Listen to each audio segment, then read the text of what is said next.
cool things in my career, but this is by far the most important job I've done in my life because of the work that we do in helping unemployed youth get quality work experience.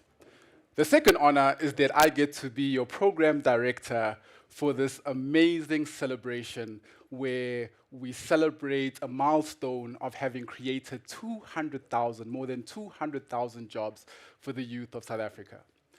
But before we get started, there's a few people who I'd like to recognize. Some you might know, some you'll be pleasantly surprised to meet tonight. Firstly, it is my utmost honor to welcome the distinguished, incredible, the very handsome, the strong leader, the robust, the thoughtful, umongameli, moetapele wa setjhaba sa South Africa, the President of the Republic of South Africa, His Excellency President Cyril Ramaphosa.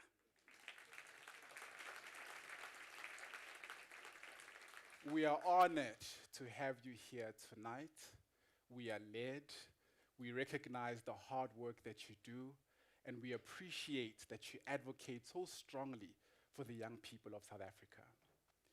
It is also my pleasure and esteemed honor to recognize the chairman of the YES board, Colin Coleman.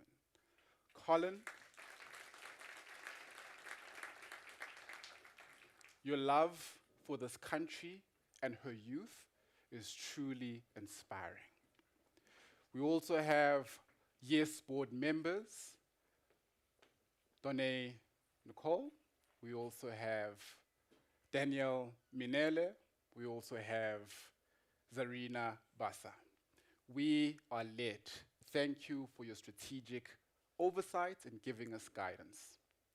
Let me also take this opportunity to recognize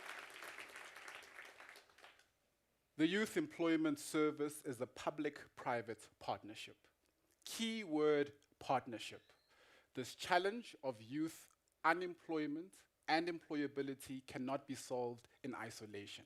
So we are also excited to have some of our partners here from the Presidency PMO, Rudy Dix, our DTIC colleagues, and Prof. Morris Mtombeni, who was gracious enough to allow us to have these proceedings in his humble abode.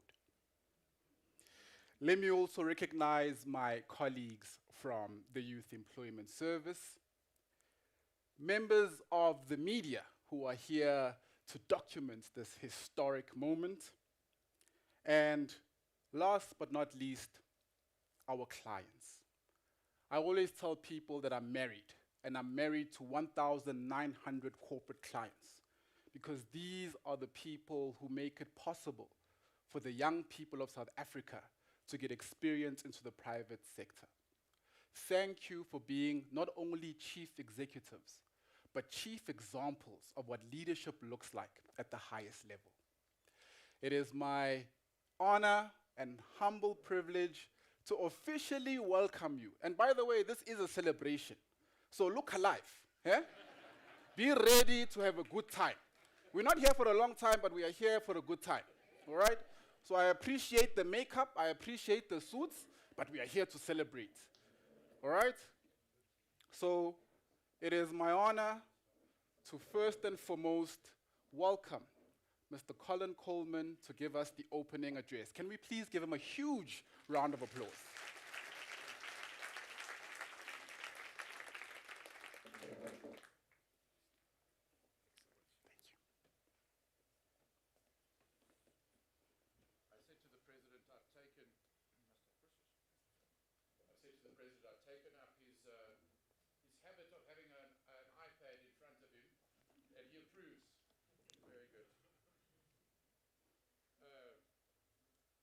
President Ramaphosa, Adrian Gore, who's made a special effort to be here as Deputy President of BUSA, Kulakane Mate, the CEO of BUSA, Business Unity South African, Adrian Enter, member and the founder of Harambee, and the CEO of Harambee is also present.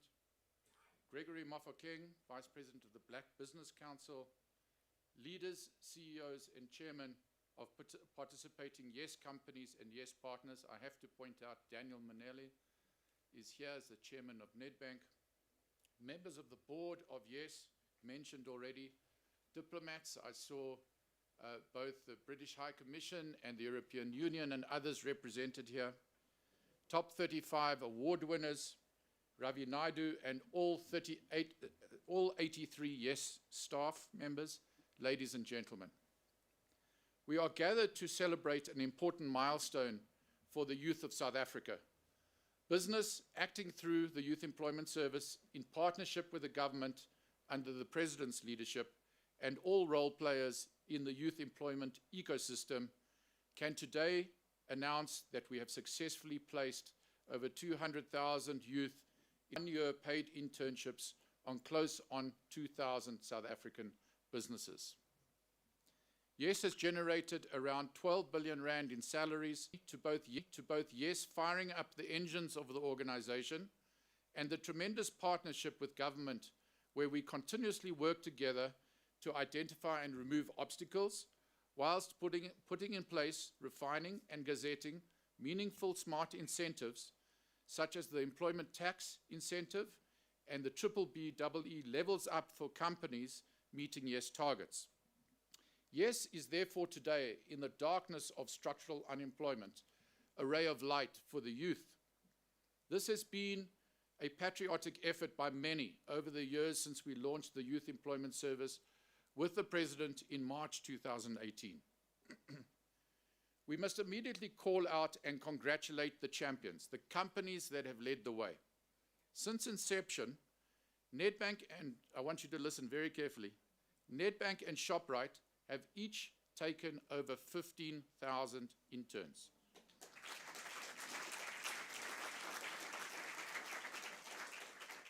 Yes, a thumping round of applause for them. Mr. President, Foschini, represented here, who've flown down from Cape Town to be here, Toyota and Mercedes-Benz have each taken on between 4,700 and 6,000 interns.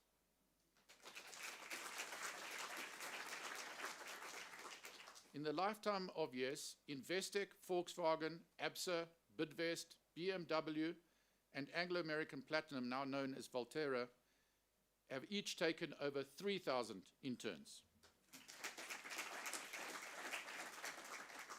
And Motus, Ford, Spar, Eskom, MultiChoice, Telesure, Nestle, Famous Brands, Safripol, Sage, and Discovery, each between 1,000 and 3,000 interns. Ladies and gentlemen, these are our 22 YES Lifetime Champion companies, many represented here, who have each contributed in excess of 1,000 interns, making up 44% of our 200,000 total. Without the commitment and leadership of these companies, YES would not be able to stand proudly in front of you tonight. I think we need a standing ovation.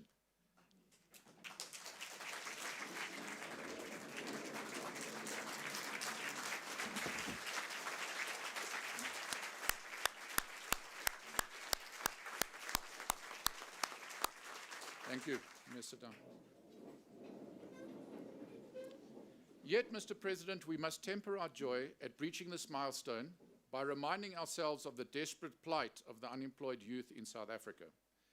Yes, for each of these 200,000 lives changed for the better by YES, we are all too aware of the multiple lives dashed by the failure of our society to provide enough economic opportunity, the dignity of a work experience, and a closing of doors in the face of every effort by the youth to open them. These doors slamming in the face of 12.5 million unemployed, of which 69% are youth, is the biggest threat to our constitutional democracy today.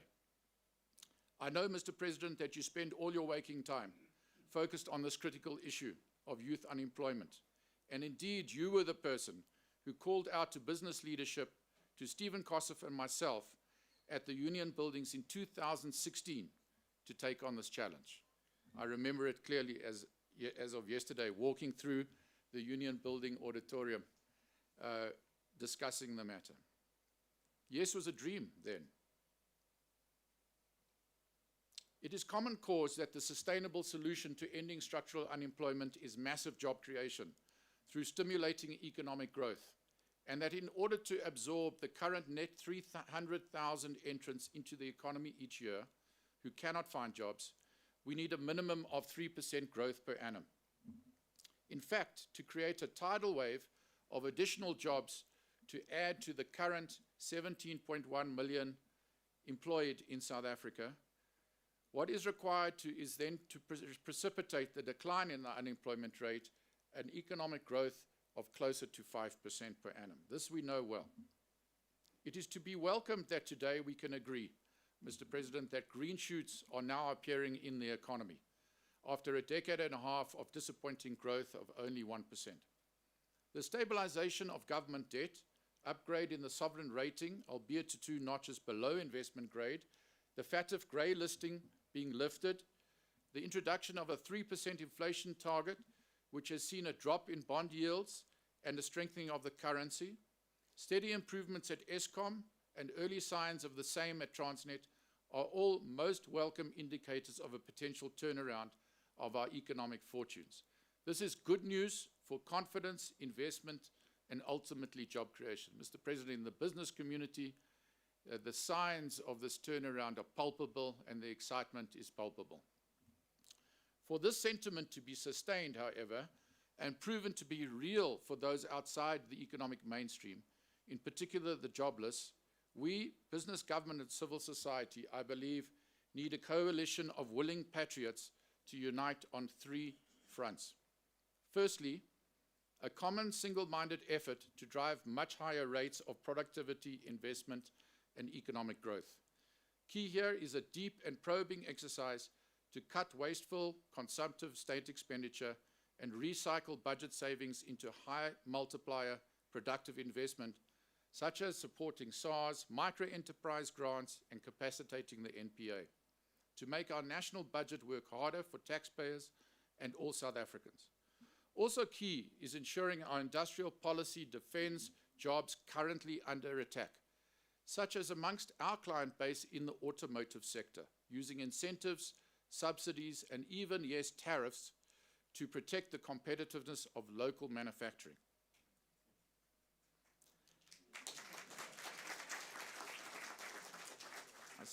I suspect that was led by the manufacturing of autos. At the same time, this policy should support new investment in opening the growing African market seamlessly to investors and act to bring down the cost of doing business. Functioning and well-priced logistics and energy infrastructure is a necessary, though insufficient, condition for confidence, investment, and growth. Ongoing efforts in this regard are welcome, even if more boldness and speed must be encouraged. Secondly, crime and corruption is the enemy of a functioning, job-creating economy. I know you will agree, Mr. President, that at the heart of our war on unemployment must be a battle plan to target and eliminate organized crime, corruption, and incompetence wherever it is found. The Madlanga Commission is exposing the attempts by criminal elements to infiltrate the state. These attempts at criminalization of the state, like state capture, represent a clear and present danger to business, to workers, to the jobless, because it threatens to slow economic activity, inflates the cost of public services, and robs honest South African citizens of a functioning economy that employs and provides income to millions.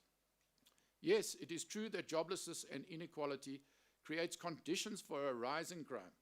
Yet there is no more urgent task if we are to defeat unemployment and inequality than ensuring the overhaul of related law and order institutions such that the full might of the law is brought against gangsters, the corrupt, and the various mafias extorting our economy. You are allowed to clap, by the way. 3, smartly optimizing our position in Africa and in the world. Mr. President, your masterful leadership at the G20 made us proud and set the stage for us to build further.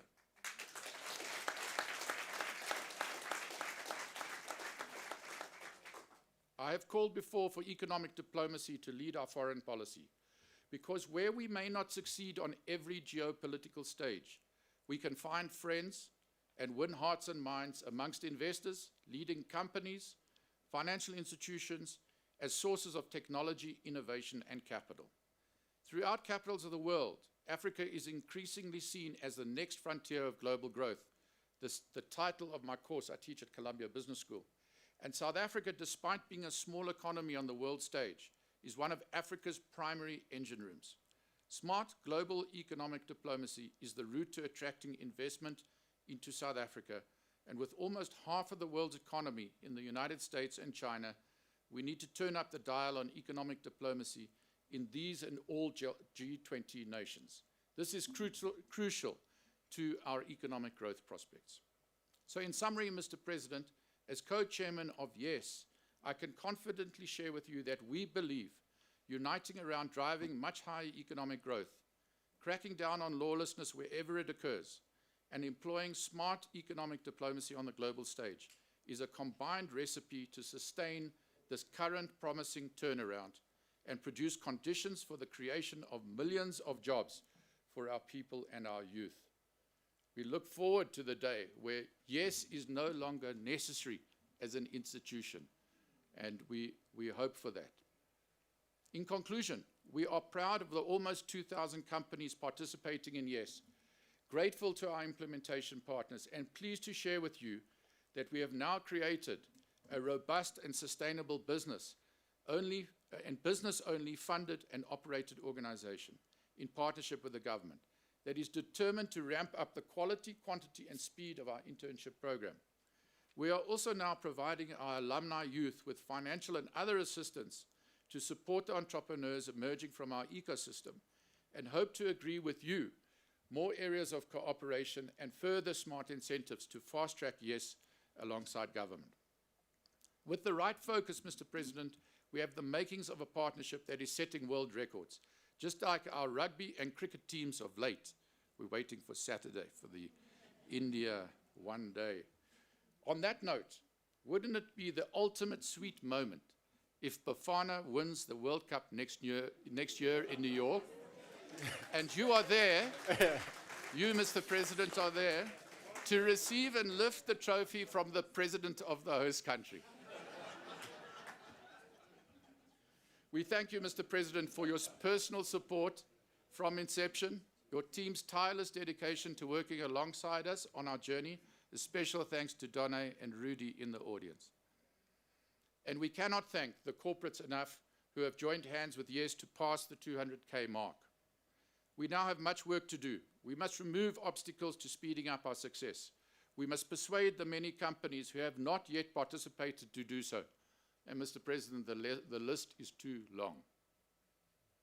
And we must continue to design smart incentives linked to transformation, employment equity, and empowerment legislation to incentivize our companies to take in ever more YES youth for one-year internships. Transformation is the friend of the youth who want to be employed. We just have to be smart in how we design the transformation journey. Let us continue to do all we can to be the ray of light for our youth on their all too often troubled journey. I welcome you and thank you.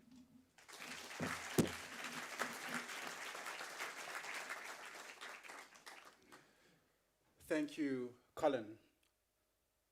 Colin is ex-Goldman Sachs, and you can always bank on him to give us a presentation with robust numbers.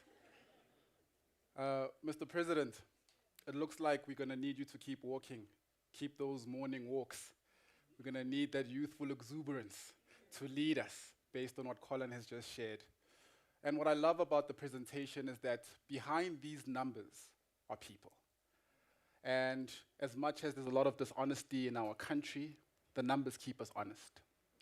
And speaking about honest numbers, I'd love now to welcome Mr. Ravi Naidu to share YES Impact Architecture and tell us a story, more stories about these numbers. Can we give Mr. Ravi Naidu a huge round of applause?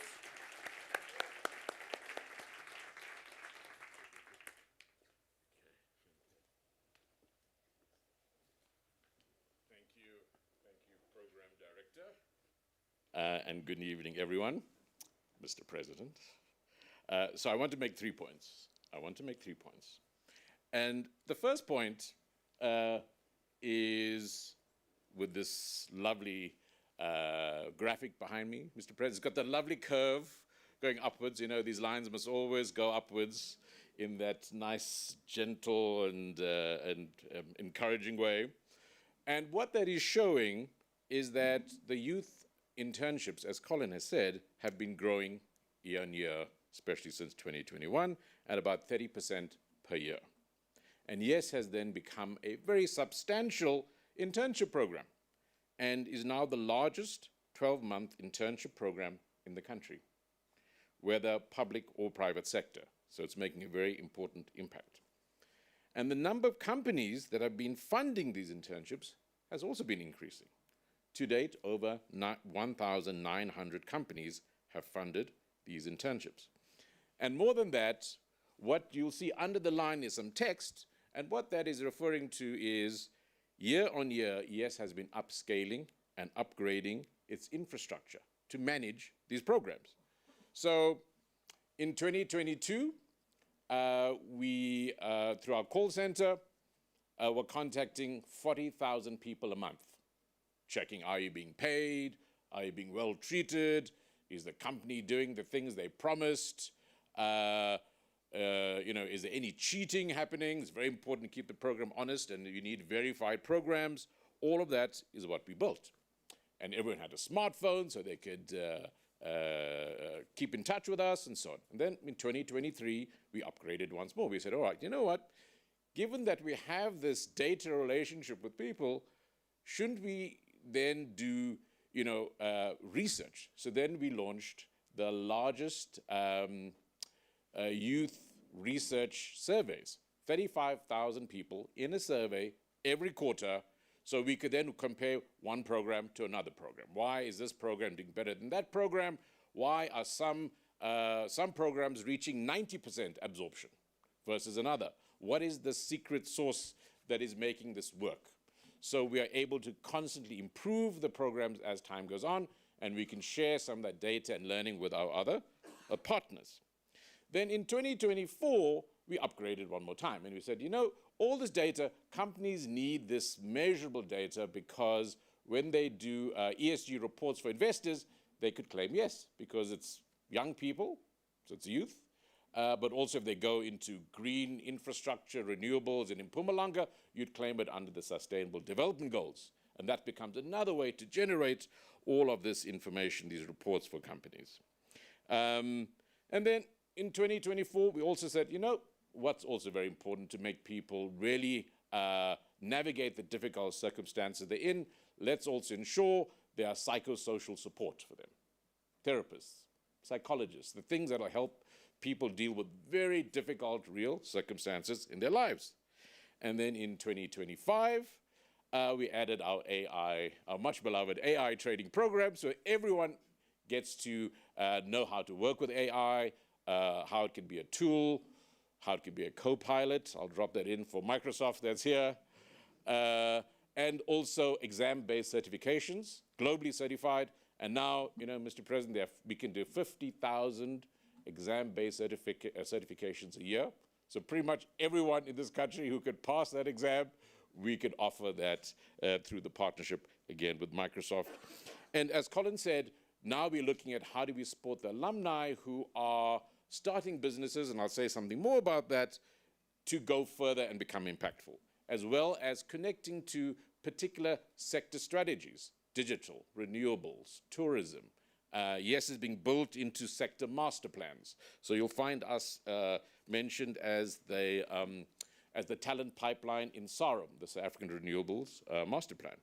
So the numbers of internships are going up, the infrastructure is getting better, and then the issue is, my friends here, is as a public-private partnership. And given that everything now I'm talking about we've achieved with your support, your help, you're really the ones driving this, the question is, how do we take this partnership up to the next level? I know Colin said we're hoping for the day when YES is not needed, but actually I'm kind of hoping there's still a use for it as time goes on, but in different ways. And then, given that we built this important platform, given that YES is such a powerful platform, how do we leverage it as a country so that we can do more with it? So this is a good thing. This is about scale. We are scaling up the numbers, but it's not just about scale. It's also about being catalytic.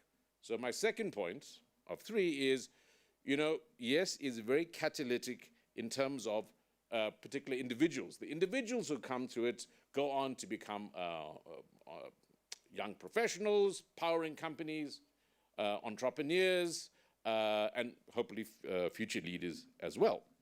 And we have a very high percentage of our program that set up their own businesses.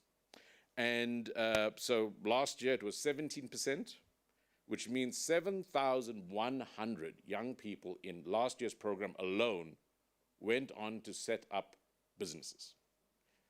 That makes YES the largest pipeline for young entrepreneurs in the country. And it's just because people are getting this exposure to the private sector, they are meeting there together, smart people, they're coming up with ideas, they go and register businesses. So in short, it's very much a way in which individual futures are being unlocked.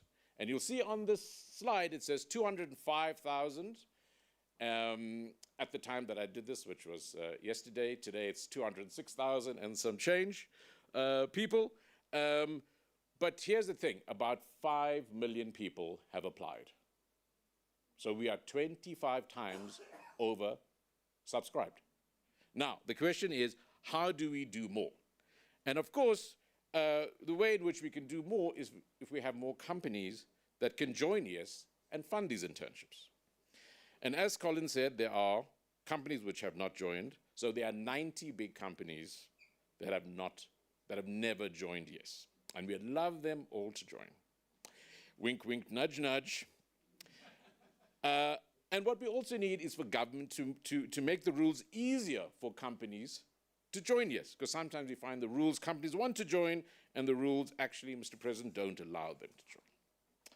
But we are very happy to see futures being unlocked, and these individuals are going to do well for themselves. But the third point I want to make is, YES is not just catalytic for individuals at the individual level, it is also catalytic in terms of wide-scale transformation.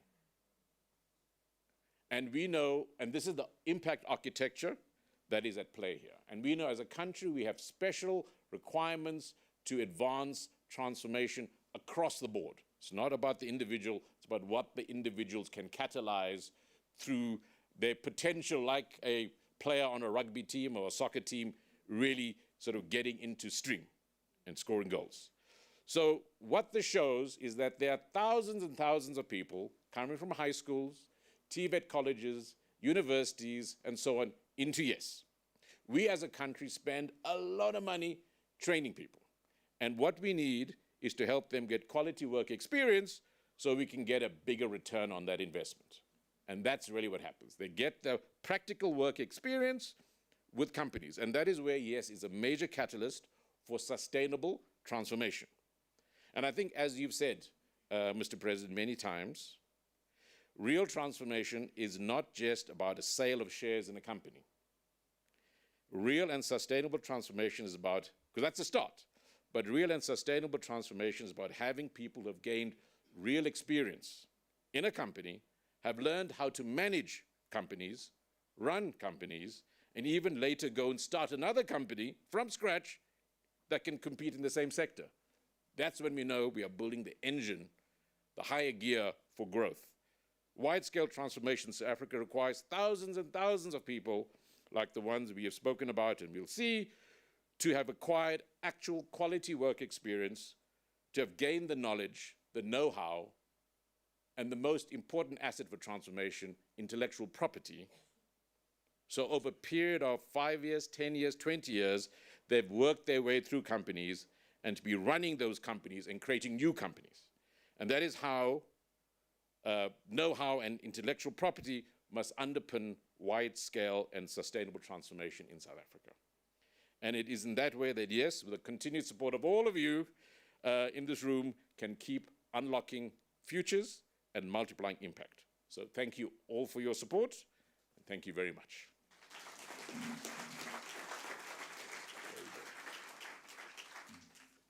Come on, a bigger round of applause for Ravi Naidu. Thank you so much for that round of applause, both for Colin and Ravi, just to make sure my job is still in place. I appreciate the job security and you helping me here tonight. Thank you, Ravi. That was inspiring. You know, there's something about a man in a blazer in a chiscop. I don't know what it is. Jack, I see you. I see you, Felix, as well. I see you, Ravi. Thank you so much.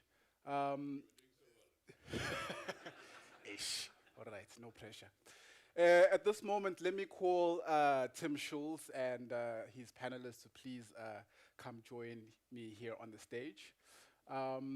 While Tim and the panelists make their way, I think it's important to note that as we speak about the economy, that it's people that drive the economy. You know, we often speak in business about leaders needing to be future focused. You are the decision makers that drive the economy. And when we employ young people, we are creating future customers. We are creating future suppliers. We are creating future employers.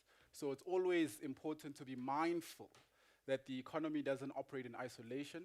It needs the collective decision making to drive it. But we've heard from our leaders who are very wise, very good looking, very sharp. But I think we need to hear from the youth. And before I hand over to Tim, I'd like us to take a look at the screen to play a short video.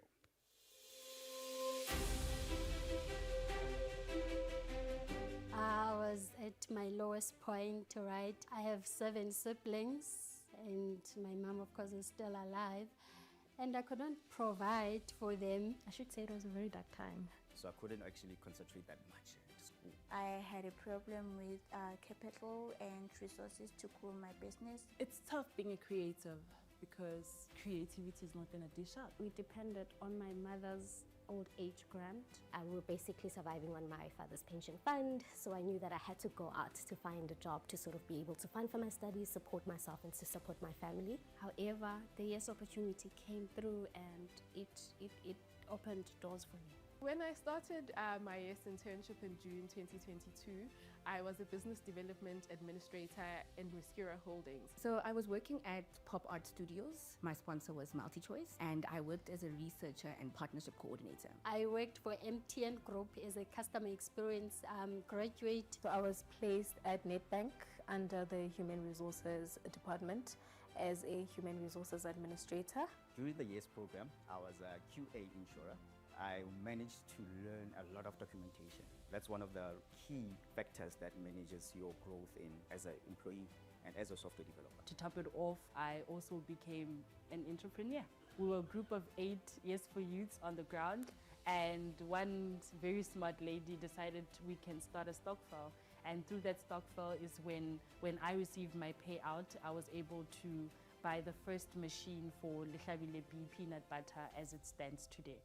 I managed to save up my stipend to buy land, which I'm currently planning to build a property that will serve as a hub for Mexican 501 projects, a place where young people will learn skills in fashion, entrepreneurship, and business. Currently, I run my own company called Oak Farm Trading. So what I do is I'm currently raising 40,000 per cycle, and I'm scaling up right now to raise 140,000 chickens that we raise in 31 to 32 days. And we do that 8 times a year. Being the YES top 35 under 35, it means the world to me. It is a game changer because that is a title that I get to keep and add on my CV wherever I go. It feels so good because when I was reading, it was like you've been chosen out of 1,000 people. So I was like, okay, this clearly means that there's something good that I'm doing out there. From uncertainty to purpose, I think it showed me that perseverance does eventually pay off. I'm a YES youth. I am a YES youth. I'm a YES youth. I am a YES youth. I am a YES youth.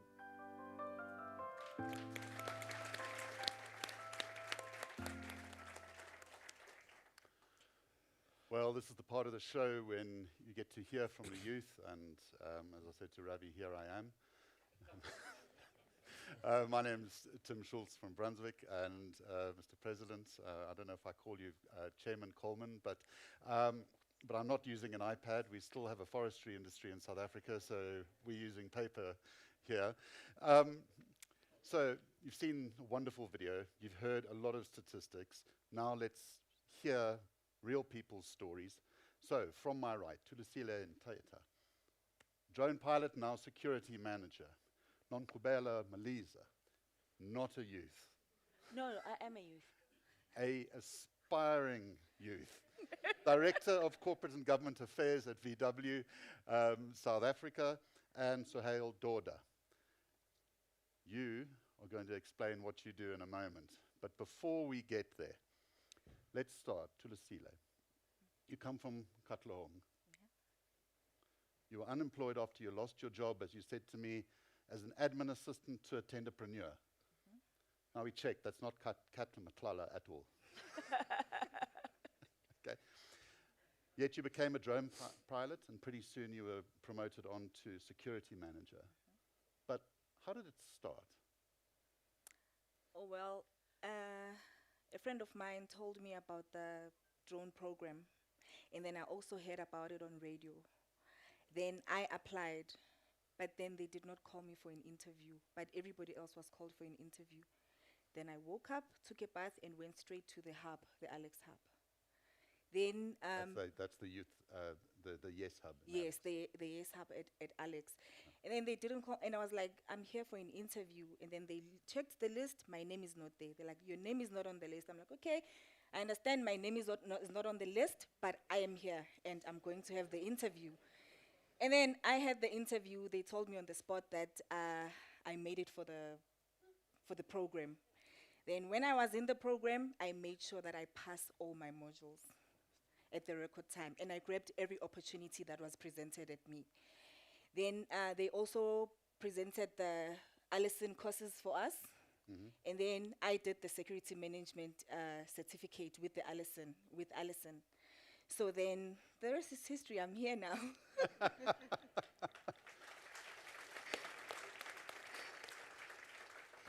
Before we came on, I said, are you going to be nervous? Can we sort out your breathing? Is there anything you need to prepare? She said, no, I was a soprano. I still am. Sohail, let's start with where you are now. Okay, you have your own business. You employ about 15 people. Your turnover is 20 million and rising. 30 million. 30 million since we spoke. You're approaching Colin to be chairman of the board. Okay. But tell me, what does your business do, and how did you get there? Nice. So I think with our business is called Philanthrosoft. Now, the business in essence works, it's a Microsoft Alliance partner. Now, this agreement that we have with Microsoft, we are one of 2 global partners that have this agreement with Microsoft. So it's my organization and an organization in India. And what we do is basically there was a solution called Microsoft Community Training. It was a skilling platform utilized to skill and outreach, to skill volunteers, to skill private sector, to skill public sector. The technology was used to skill at scale. If I'm a private sector company and I want to train on disaster relief, for example, I would take on the solution and I would release it to the audience. If I want to train 1,000 people, 200,000 people, 10 million people, the technology is built on Azure's cloud network, and the solution has elastic capabilities. So it expands when there's more people, contracts when there's less people, but it's a medium for skilling. And my company is fortunate enough to now have the sole rights with the other partner to commercialize and resell this technology. Now, I think that deserves a round of applause. Now we're going to get to how you got there, because it wasn't a smooth ride. Oh, no, definitely. And how old are you again? I'm 24. I 24. turned 24 this year, eh? 24. 20. To the third 24-year-old on the panel. Bella, VW has been with Yes from the beginning. Yes. Right. You've taken about 500 young people every year. It's about 3,650 in total. You're the biggest employer in the Eastern Cape. I had to say that, just remember that. I don't know who we might be mentioning that to, but very important. You even make, quite literally, ladies and gentlemen, all the world's polos. Every single polo in the world is made there. In Karika, yes. There's even a special armored one for the president, right?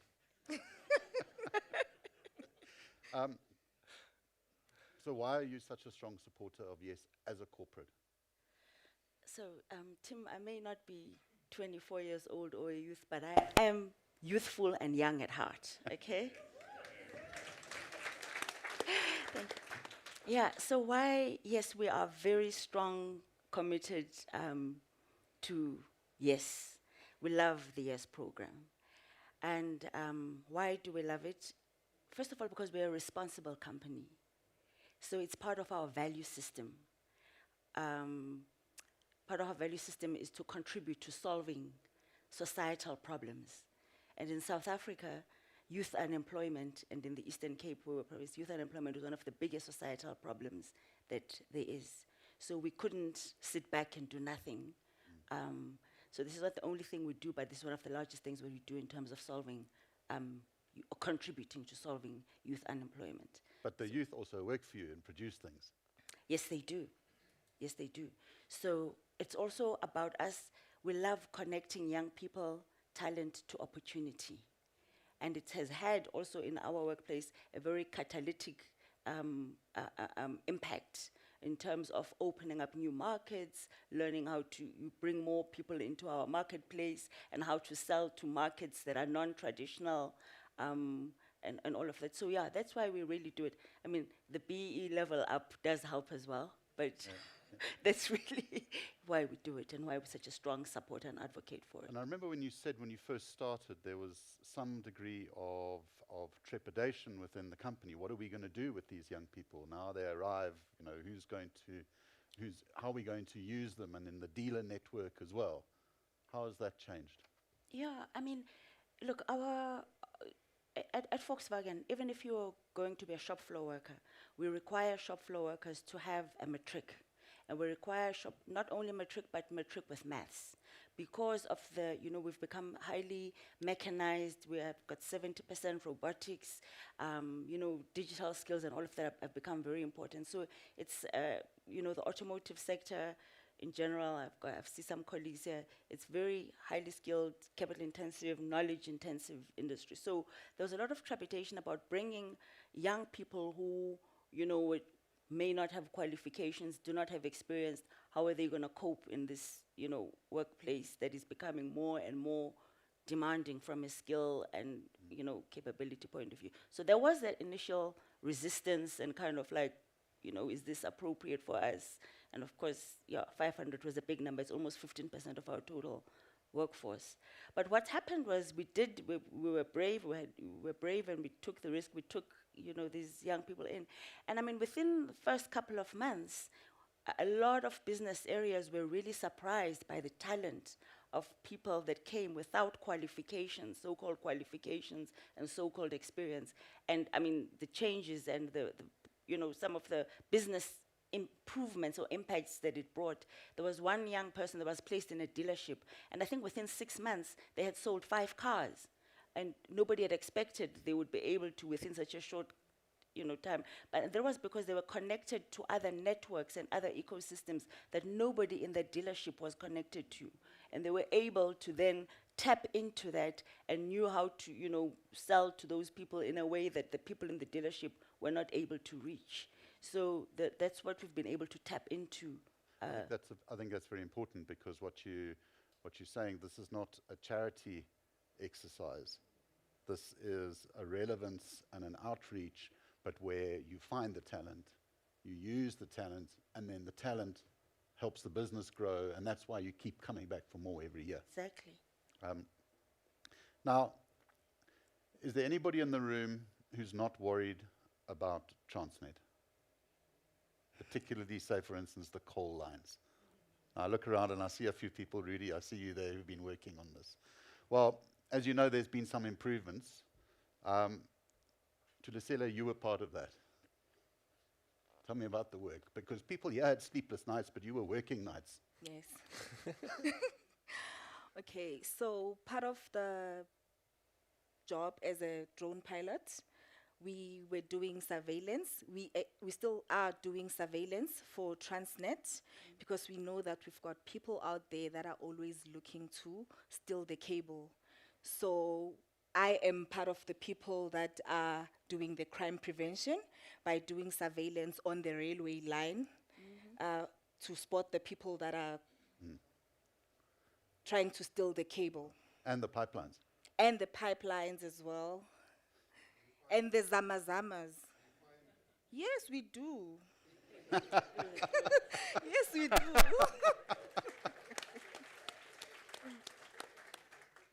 Some, they even try to throw stones at the drone because they just hear bzzz at night, but they can't see it because I'm flying with my lights off.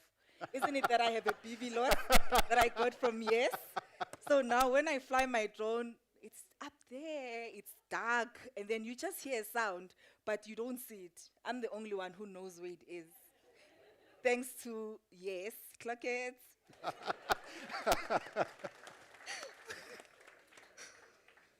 Now, you also told me something interesting about after you'd done your initial training, and Yes doesn't guarantee you have your work experience, you get training on the job, but there's no guarantee of a job after that. Yes. So you did that training in drones and in the security and so on, and then you still needed to find a job. Tell me about that. Okay, so since we all know that they don't guarantee you a job, but they equip you with all the skills that you need for you to get a job. So I used my skills that I got from Yes. I went to LinkedIn. I checked for drone companies. Remember, when I first came to Yes, I didn't even know what a drone was. And yet I came for an interview. And then when they said, no, we're going to write your name with a pen, I went outside quickly to Google what a drone is. And then now I went to LinkedIn, I checked drone companies, I started sending emails, request for employment as a drone pilot. And then luckily I got one response. It was an interview invite. Then I went for the interview, and then on the spot as well, they told me that you got the job. And I was excited about it. And then I asked them, do you want more people? They were like, yes, we do. I was like, don't employ anyone, I'm coming back. I went back to the Alex Hub, I fetched my fellow classmates, and then we were all working for that company. We were all working for that company, and yeah. So Hale, your journey started with a rejection. You initially did an internship at Africa Tikkun. You then, and this was only a few years ago, you then applied for a job and they said, sorry, you don't have enough experience. Then what? Yes. So I think I was 19 yes, that's when I correct, took on or the learnership. yes. And then when I completed my learnership, I was in a position where I understood what I was doing, but I really didn't know how to apply the skills that I had into the role that I was doing. I was serving as a data analyst, and I didn't have enough. I could see it myself. I didn't have the right skill set to actually take it on and be earning for such a job. You know, I was someone who was still learning. And it so happened that the YES program was coming in as my contract was ending. My contract ended in Feb, and the program was starting in March. So I was able to get into Toyota YES. And through that program, I was able to get into the program, and it gave me an additional year. And in that year, I was able to, so one, I was knowledge smart, I was book smart, but I wasn't work smart. So in that year, I was able to start to apply myself, and you know, 90% of what you learn, it stays packed away, and it's like 5 to 10% where you actually apply yourself. And then you actually start to pick up the skills of the work. So then you understand that, listen, when you're sitting with someone and you're in a meeting, they don't care what you know. They want you to hear their problem, understand their problem, and deliver on their problem. So I learned, I think, most importantly was integrity. So whatever I said, I was able to deliver on. And to be honest, it took me from making 4,000 Rand a month, 5,000 Rand to making, fat money, eh?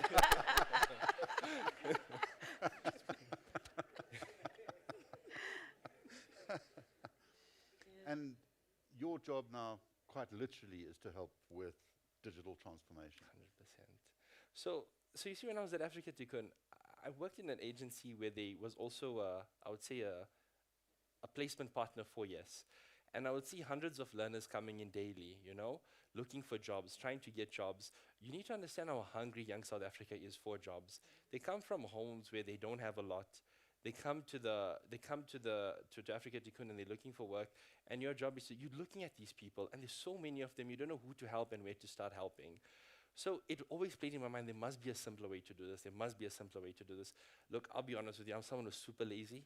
Within a day, I work maybe 3 to 4 hours a day, and it's done. I look for doing things efficiently, extremely efficiently. And then the idea hit that, listen, there's a way to do this. We need to be able to tap millions of people. Remember when you have a training facility and you need to put 30 people in that room and you train them for a day, one, you must look at the background of the people who you're skilling. These people are not rich enough to go to university. They're not even rich enough to go to a community college. They're at home unemployed with no money. So them coming to that training room is a challenge, number one. Number two, they come here on an empty stomach.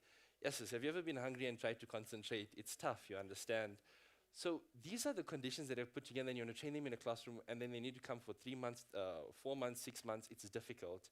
So now with this learning solution that we put together, and we scale the solution from wherever you are, you can log into the solution. It's built on low bandwidth technology, so it doesn't consume a lot of data when it comes to learning. You can consume content, you can get assessed, and you can receive a certificate of competency, which is accredited by Microsoft. So you can learn wherever you are. And then another thing, if someone is giving me money to get to the office, say they've got a training room, they say come to the session, and they give me 200 bucks, I'm spending that money on food, I'm not going to the training room. So you need to understand the solution is built to scale and train many people at their own convenience. Yeah. So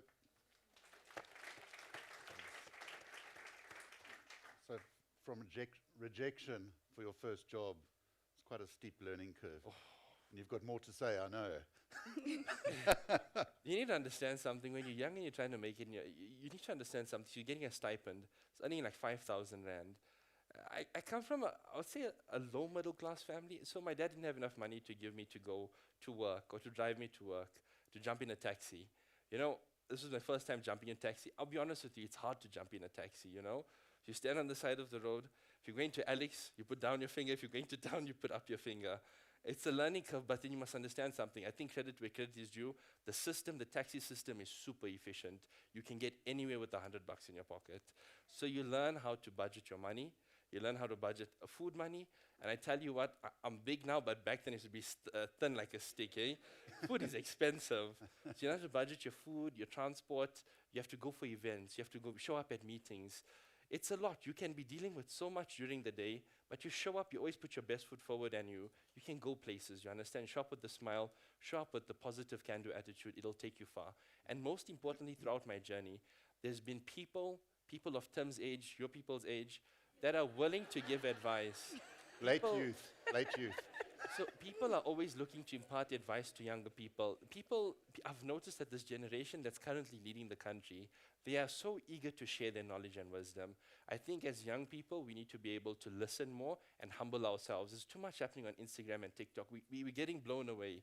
We need to humble ourselves and take as much lesson from these people of this generation, because I tell you what, if all you did was listen, I listened and I listened and I listened, and I didn't backchat not once. I promise you now, when I was earning 5,000 Rand, I didn't know where to go. You know, I was working and eventually got to 10,000 to 15,000.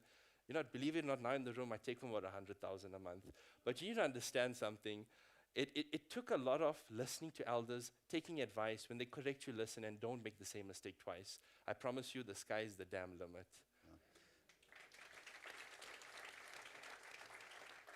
So I think you're pretty glad that your finances stood in the way of you completing the law degree that you started.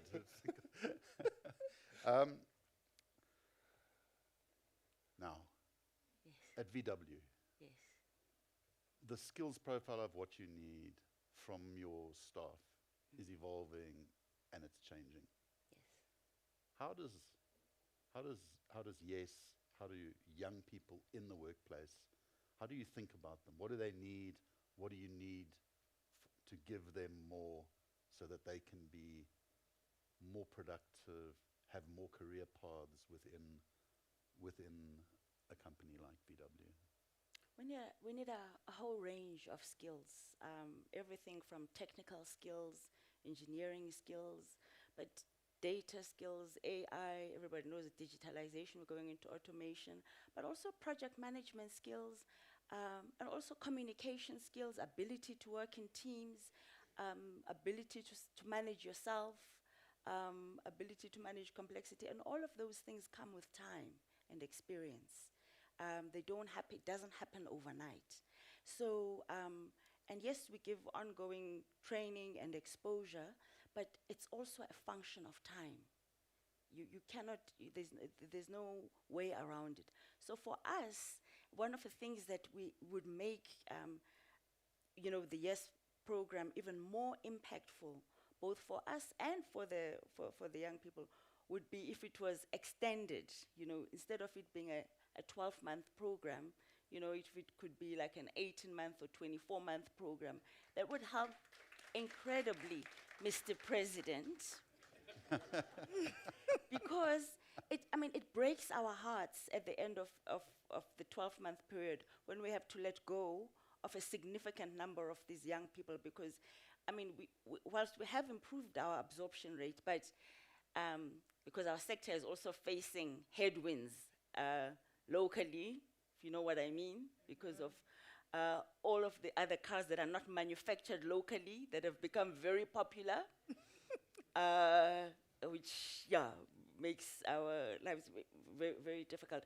But if we were able to keep the young people for a longer period of time, so that their skills and the investment matures, and then it improves the chances that we can keep them longer over time, but also it improves their chances of getting higher quality, therefore higher income jobs wherever they go from there on. Experience does count. And what about tacking education onto that? Because there's only so much you can do. Yeah. There's a lot that you can do, particularly as a multinational, with all of the deep wells of knowledge that you have. You're used to training artisans, you're used to training professionals, you're used to training engineers, but there's other resources out there. Not everybody is a VW. Well, in Germany, the dual training system is very popular, not only in Germany, but in other Scandinavian countries as well. We think that what could improve the YES program is some form of, making it, a dual system, so that the youth come and work for a period of time, and then so they get the experience, and then they go back into school-based for some period, and that could also be part of how it could be extended, so that that we really upskill and really give meaningful, long-term, sustainable employment. So we think that's something that should be explored as a way of, making it more sustainable and more impactful, so that instead of, always having to take on new trainees every year, we keep the ones that we have for a little longer, a lot longer. That would be better for everybody. So we're going to end. No, clap. We're going to end with our soprano, Tulisile. What is the one big takeaway for you of your experience? What message would you give to other aspirant YES? My big takeaway from this whole YES experience is that every opportunity that comes your way, you must make sure that as a person you grab it with both hands and make the best of it. And another thing is that we need to take up space and make noise. No one needs to tell us what we can and what we cannot do. So, Mr. President, we need more drone pilots, and we need them to come from the YES programs. So, there's a lot of job opportunities in the drone industry. I'm not saying this because I'm a drone pilot. I'm just saying it because I know that there's a lot of opportunities there. So, Mr. President, we really need more drone pilots. You can see she's just moved into management. Let's make some noise, everybody.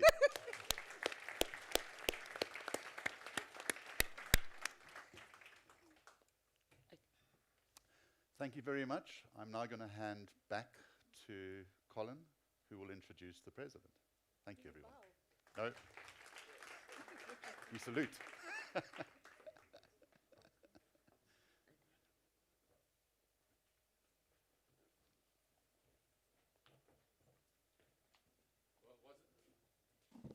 Well, wasn't that wonderful? I think they need another round of applause. It's amazing how exciting you can feel. The experience is that comes with liberating the possibilities in their lives. Mr. President needs no introduction. I'm not sure why I've been asked to do this, Mr. President, but let me just say we are absolutely honored to have you join us here today. And I'm going to call you up to the stage. Over to you, Mr. President. Thank you. Can we all stand?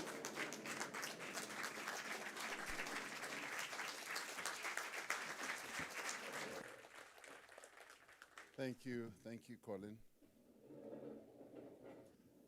The reason I'm standing on this podium is because yesterday I was in Mozambique, and Mozambique has President Daniel Chapo as their president. He's very tall. I mean, extremely tall. So when I stood next to him, I looked like a midget. So I then spoke about the inequality that I was experiencing, that he was tall and I was short. And when they arranged the speaking opportunity, I said, I need a taller podium so that I could appear like President Chapo. Thank you very much for this celebration, Colin and Ravi, and all of the people in YES, the board members. It's a great moment for celebration. When in 2016, I was deputy president then, I had occasion to talk to Stephen Kosef and Colin Coleman and raise the idea with them and said, we would like the private sector to bring in young people into their companies so that young people can gain work experience. I had by then already been exposed to what Harambee has been doing over many years with great success, and I visited Harambee offices and I saw what they did and are doing. But when I spoke to Stephen and Colin, I said, we need South African companies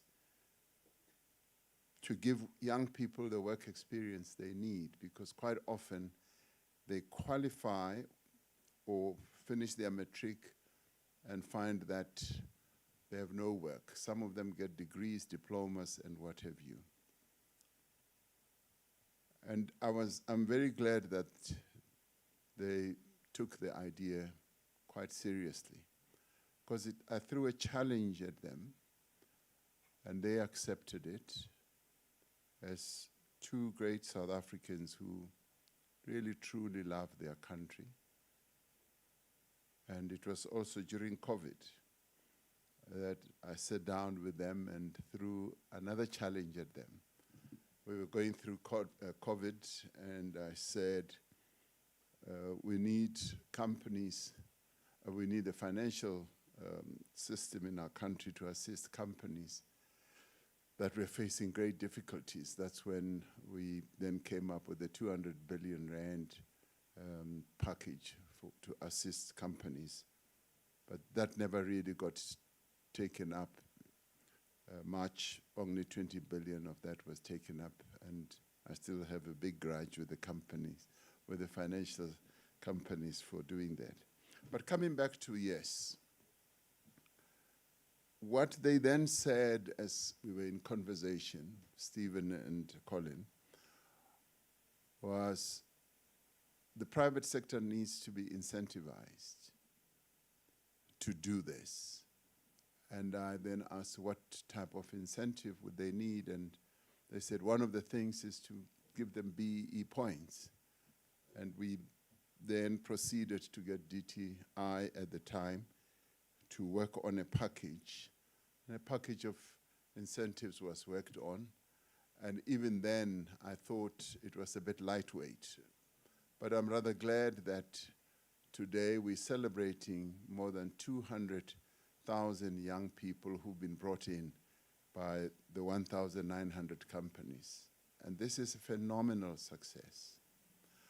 However, when it started, when the idea was mooted, I thought that it would create 1 million opportunities. And where did I get 1 million? I asked one of my assistants to try and do a tally of the companies that are registered in the country. 2016, they were about 1.4, 1.5 million maybe. And in 2023, we're recording 2.1 million companies. And in my own head, I thought, if we could get each of the companies, the 1.5 million or so, just to take on one young people, we would easily get 1 million. And those that needed the B incentive, we would give them that incentive. I'm really pleased today that much as we didn't reach the 1 million target, we have companies that have really outperformed even what I thought they would perform. Nedbank and all the other companies that have been mentioned here, and VW and many others. This, for me, is quite impressive.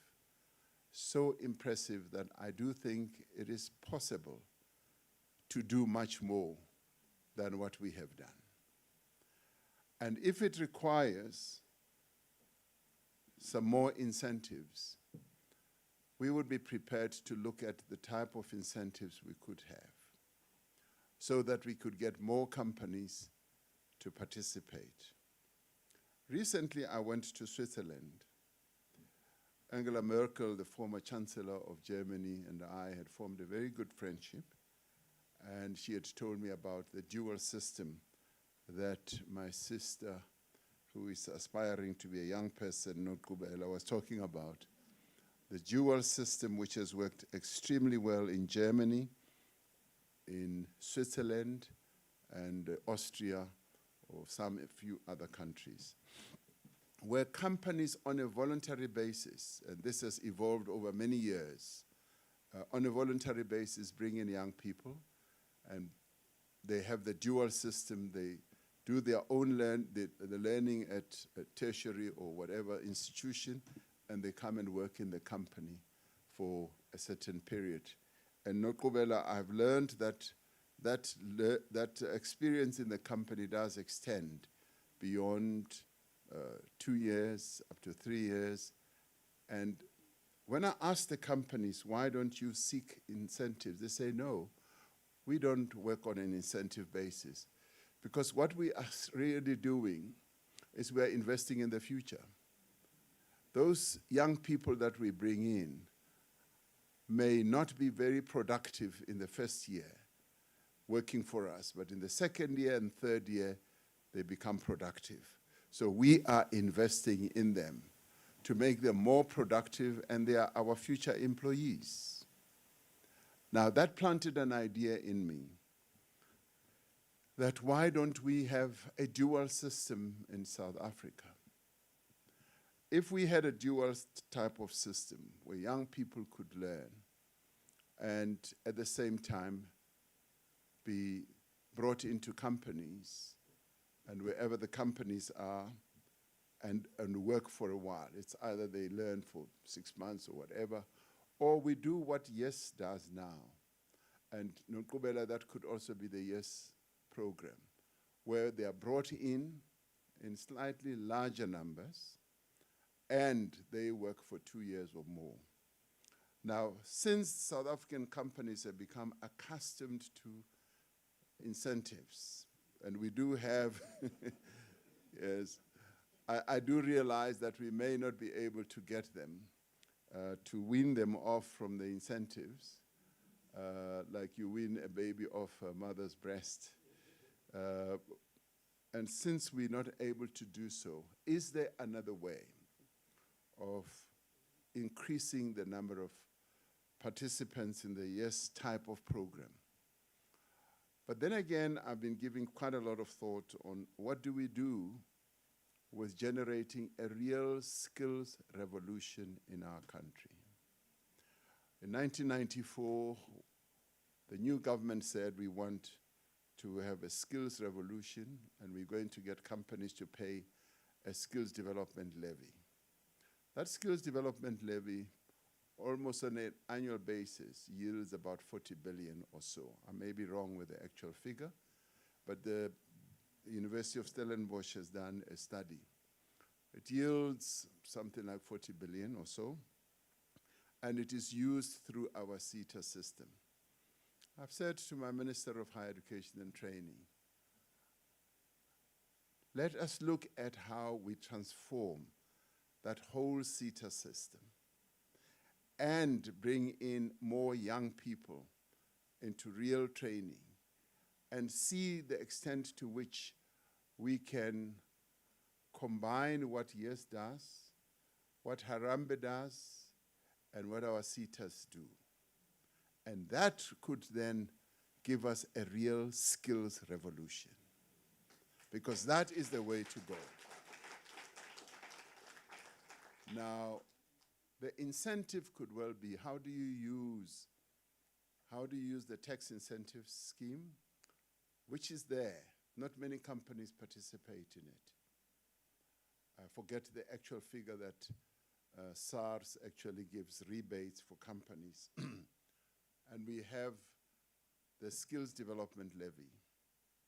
And we have the voluntary system, which is backed up by the BE incentives.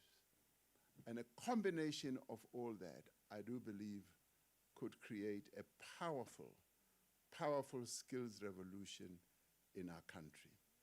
I've challenged my advisors to come up with ideas. Now, when I raised the issue with Colin and Stephen, they immediately came up with answers. And I'm throwing it out to everyone here and said, this is, tonight I see this as an ideas hub or an ideas moment. That could we come up with ideas of how we've got 12 million people unemployed in our country, 60-something% of them, 65% of them are young people. We've got 5 million young people registered on the MOBI website, which government runs. And a number of them get jobs because employers are encouraged to find potential employees on it. So you've got a reservoir of young people who are almost ready to get into learnerships, job situations, and training. And with that, we would be able to create quite a number of opportunities, utilizing the various incentives that can be used. When Tito, may his soul rest in peace, would come to me quite often, I would say, Tito, I need 100 billion rand. Find me 100 billion rand so that we can employ up to, say, 2 million young people. And I've said the same thing to Enoch, that if there is a pot of money we can find without breaking the budget, but bring in young people and have a real skills revolution in South Africa and bring in a lot of young people. And my estimate is, if we could say bring in 1.5 million young people, 2 million young people, and spread them through various companies and use the dual system, use the YES type of system, and a variety of other systems that have worked. Because we do have systems or programs, better still, that have really shown that they can work. Now I'm throwing this out there because next year, when I open Parliament, I want to be able to announce what we are going to do for young people. And I want all of you to be part of that announcement.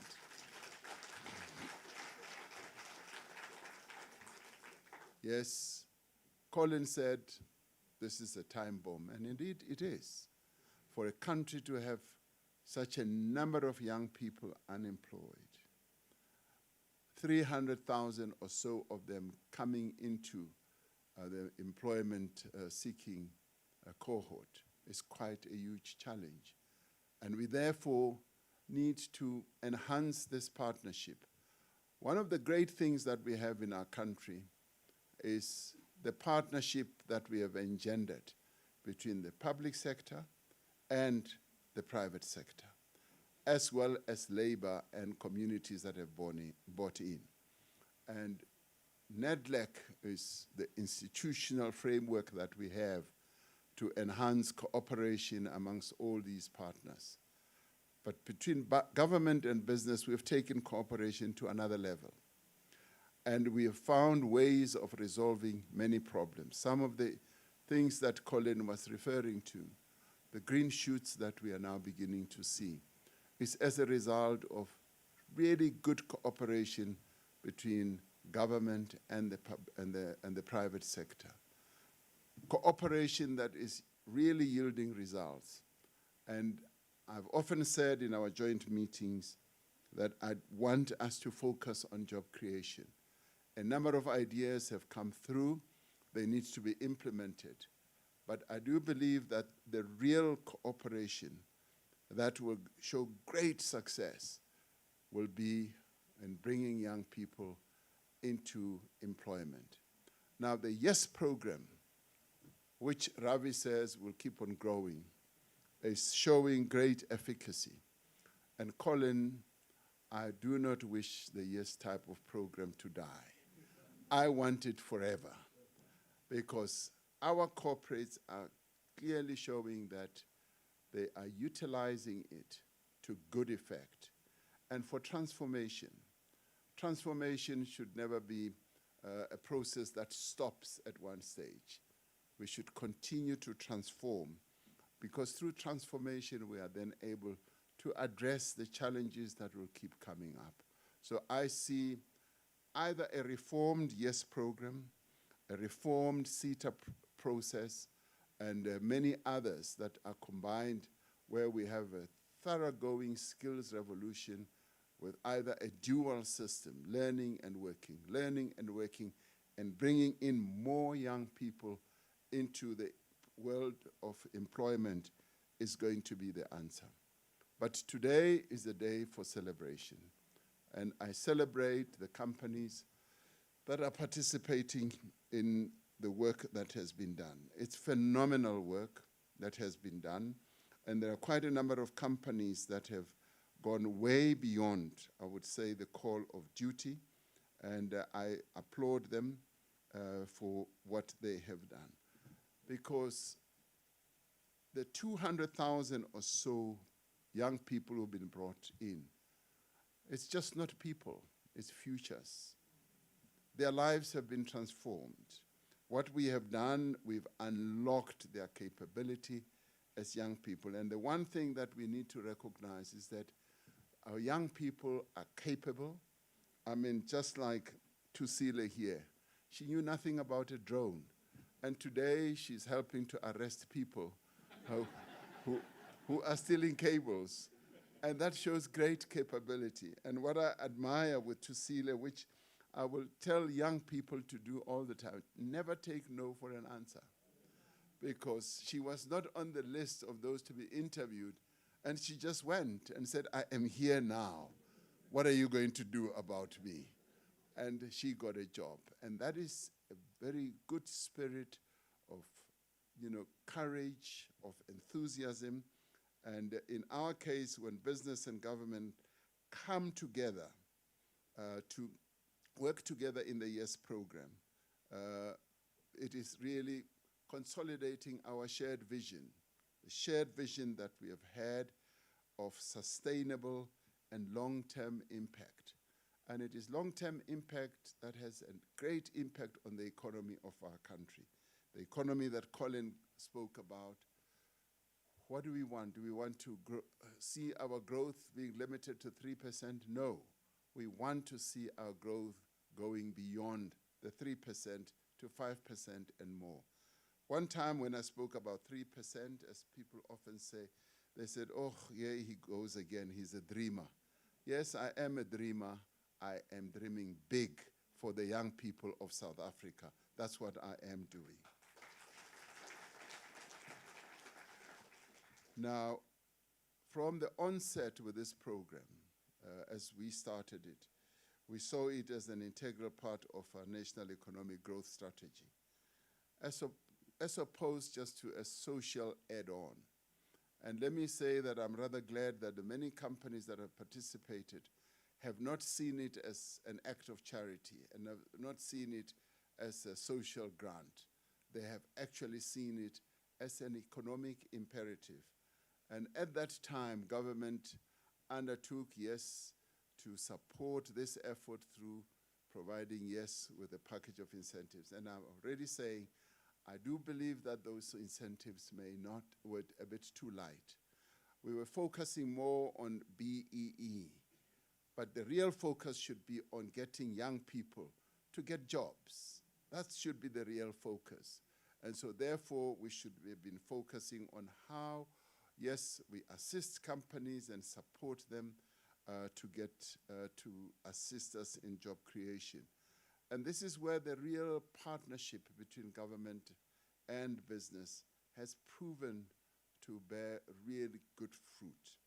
And at that time, the principal instrument, having BEE, I do believe that we can go beyond that. And with this year's program having grown to the level that it has, it is a real testament of how there is value in public and private partnerships. And the milestone that we are celebrating today has been made possible through all of you who are represented here, the 1,900 companies. Now, they are not the 2.1 million companies that are represented, so there is a huge scope for us to go and reach the many more companies. And we've got BEE points in galore. We can give them out as quickly as possible. But yes, there is scope to give much more than that. And I do want us to support the private sector. And if we work together, then we can find a way of coming up with real good packages, of utilizing the resource that we have, utilizing the system that has grown, because I'm told that the YES system that we have here is probably, it is one of the biggest and the largest corporate funded youth jobs programs in the world. And that you should applaud yourself for, because you're doing something that's very big. And the impressive institutional capacity that has been built through the years of hard work is now a strategic asset. What Ravi was saying about how they've been able to phone 40,000 young people. And even as they started with it and demonstrated it to me, I thought it was quite phenomenal. To be able to keep in touch with the participants in the way that the YES program has is quite something to be proud of. And many of the participating companies being here with us is also a great, great thing that makes us happy.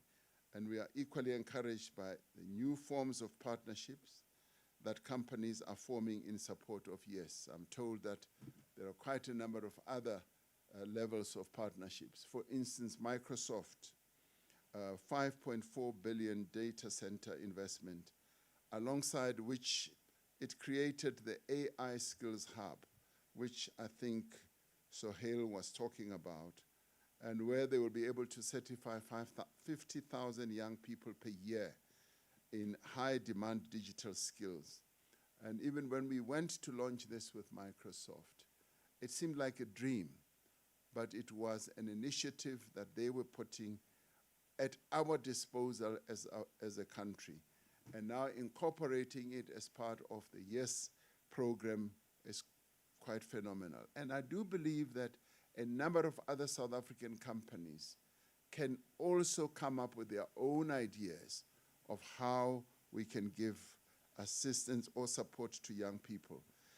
Now, these are precisely the skills that will define economic competitiveness in decades ahead. And as I said, and I think as government, we've always been a bit slow to take up digital skills or to see our people as being digitally literate.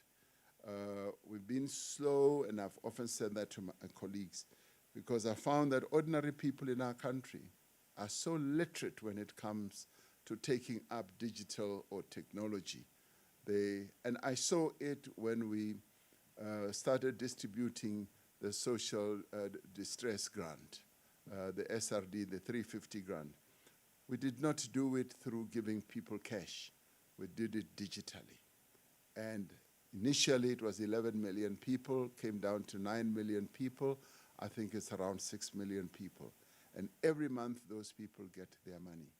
And they use digital frameworks or digital pathways to get their money. So our people are digitally literate, and we just need to unlock the power that resides in our people.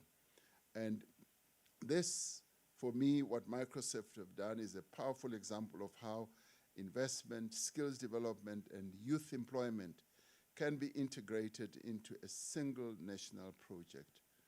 And we are living through a period of profound digital changes or technological changes. And with artificial intelligence and robotics, what many of your companies do can enhance the digital capability of our country. And if our country is to make headway towards economic inclusion, we must prepare our young people for this future. We must invest in skills and work experience and also exposure to real production environments.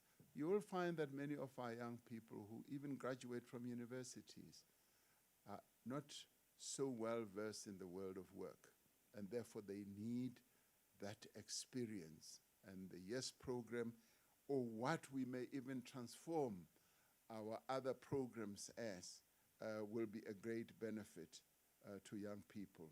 Now, through these placements in various sectors of our economy, in finance, in manufacturing, in tourism, in logistics, and you name them, that is where young people want to be.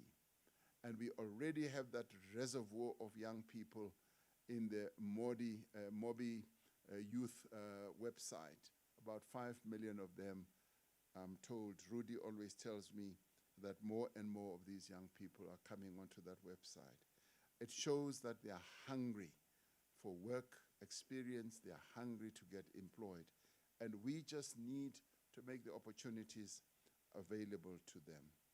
And in July this year, yes, I saw the impact of how this can work when we went to the BMW Roslyn plant in Tshwane at the launch of their new X3 plug-in hybrid. As you may know, South Africa is the exclusive global producer for this model. I was encouraged to learn that over 3,500 YES youth have been supported by BMW, and the figures have already been given. But I saw it in real life for myself as I met those young people on the factory floor in Roslyn at the BMW plant. Now, this is precisely what our transition to giving young people great opportunities should be. And we must, the joy that I've also enjoyed about what YES is doing is just going beyond giving people job opportunities, but creating entrepreneurs. And to have as many entrepreneurs that have been given an opportunity to be business people. Like today we have Sohail, it's phenomenal. This guy is making 100,000 rand a month. I mean, at 24, what was I doing at 24? I was doing my articles. And you won't believe I was earning 600 rand.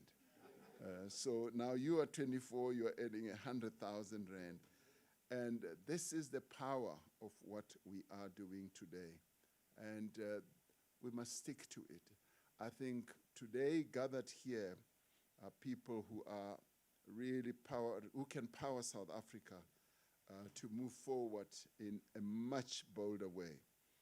And it is equally significant that 58% of the YES alumni are women, reflecting the powerful contribution that YES is making. And I'd like you to applaud to that, the women of our country.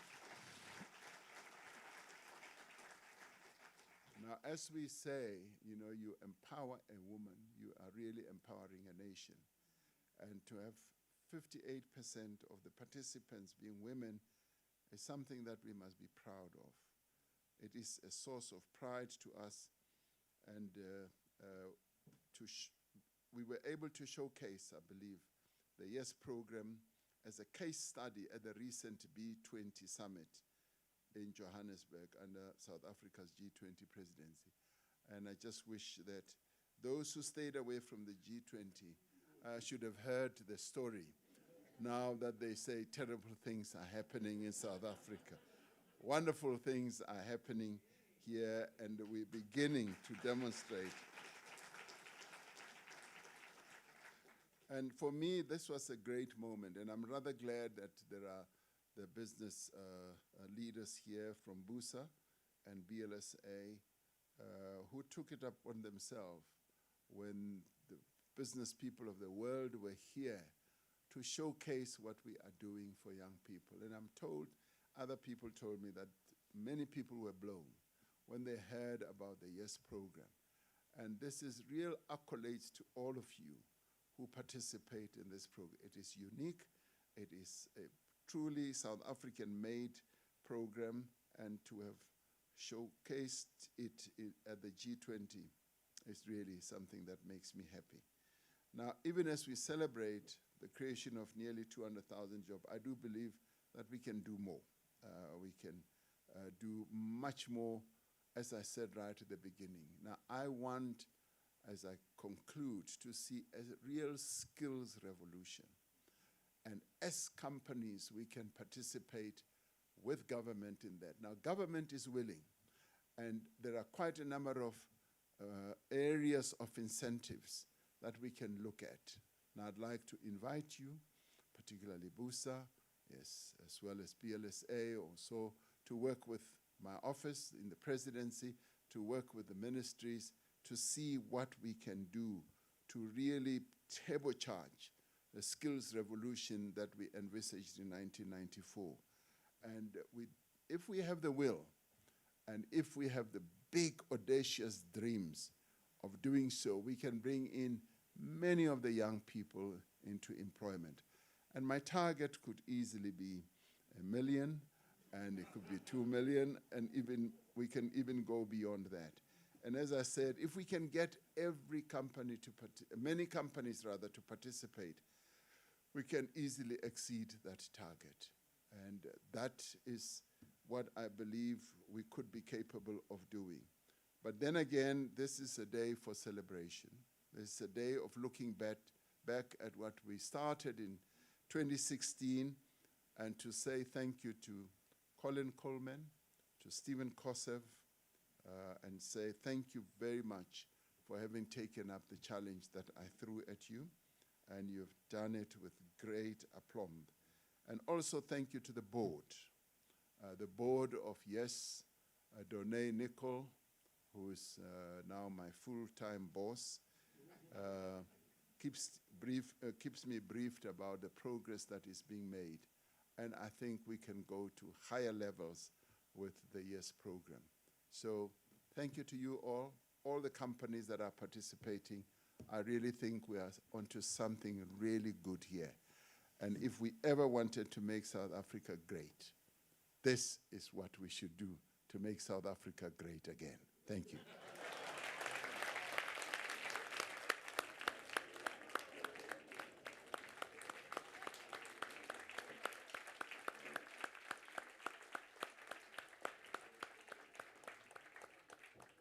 Halala Mongameli halala.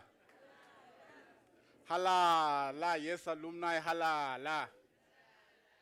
Halala skills revolution halala. Halala, yes for life halala. We are led. Thank you so much. The honorable, the distinguished, the handsome, Mongameli. We appreciate you. Are you all still there?